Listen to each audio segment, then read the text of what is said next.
In Westminster. Michael, as always, thank you very much indeed for joining us. Let's start first of all with Rwanda. I mean, what do you think of yesterday? I mean, it was somewhat of a mess in the sense that, irrespective of what you think of the plan, that a chartered plane costing £500,000 was going to potentially take off with one passenger on board. Yeah, well, in fact, it was going to be 4 passengers, and then, as you say, it became 1, and then it didn't come any. So it certainly cost the taxpayer money, there's no question of that. That was an interim judgment made by the European Court of Human Rights. Worth reminding again and again and again, this has absolutely nothing to do with the European Union. That's the European Court of Justice. This is the European Court of Human Rights, which is in The Hague and not in Strasbourg. But even so, an interim judge hearing an application late at night said there should be a halt to it temporarily. Of course, the European Court of Justice, European Court of Human Rights does protect a whole series of rights in this country.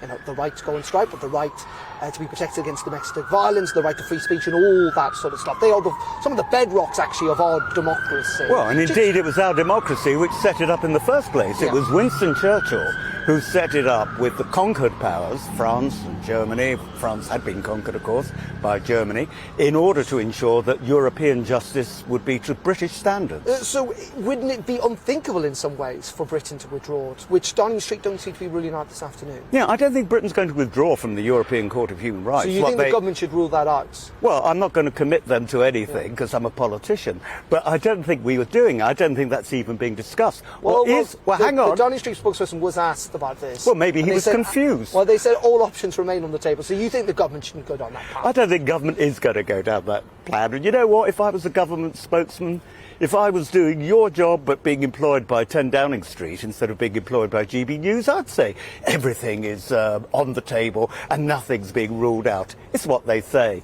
But we're not going to leave. But what we might well do, and what indeed David Cameron was going to do when in 2005 he wrote the Conservative Party manifesto, and again it was in our manifesto again some 3 years ago, is to look at the Human Rights Act.